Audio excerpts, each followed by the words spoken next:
So early on when I got the Wood-Mizer sawmill, I got asked a lot, because I had several of the Grandberg Alaskan chainsaw mills.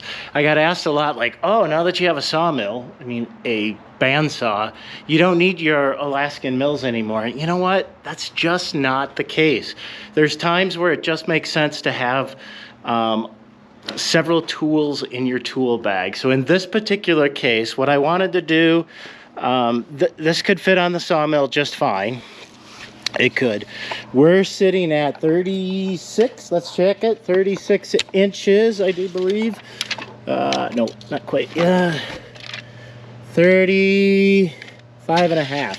So if you look at the manual, it says 35 and a half, and if you're Vinny, you can cut a 36-inch log.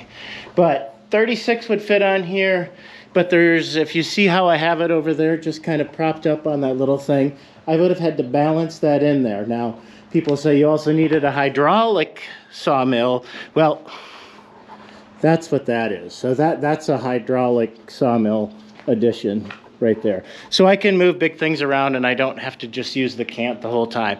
But this is going to make it so much easier. I did the cut a little bit extra. The piece that I took off, I'm going to get a 12/4 out of that. So that's another little trick. You don't have to make your first cut just paper thin. We'll talk about that another time. But we're going to throw this log, now that I have a nice flat surface, up on the Wood-Mizer, and we're going to bang out some 12/4 inch slabs. Let's do it.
Pretty good looking log, that's for sure. The slabs are gonna be beautiful. But you can just see how that one cut set it up there, and just things get going a lot faster than trying to get a log that size to balance up here on the round. Maxed out on the height as well, but let's get this thing finished.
There you go. Kind of a perfect 1-2 punch. We had the Granberg International, the Granberg Alaskan mill doing the first cut, and then turn that log over to the Wood-Mizer LT15.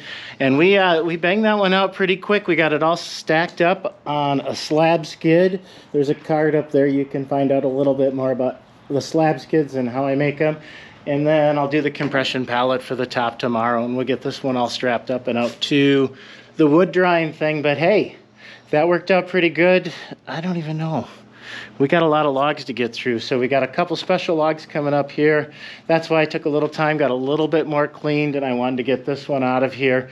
But that worked pretty sweet, getting that first cut out on the Granberg, using the Alaskan mill out there, using my hydraulics, otherwise known as a skid loader, and then getting it onto the Wood-Mizer itself. And the other thing, I don't even know if you noticed, when I started cutting, just the last little thought was, the first piece, I can only go up to 35 inches on the height, and the log itself on that angle was over 37, 38. So that first cut, I had to go that way. So that would have been just an absolute nightmare trying to balance that log. Kind of a safety factor if you want to go there, but a nightmare balancing that log up on its edge. So it's a great way to approach this. Boom, boom, 1, 2. That'll do it for this one. Glenn here, Workshop at the Gardens. Cheers.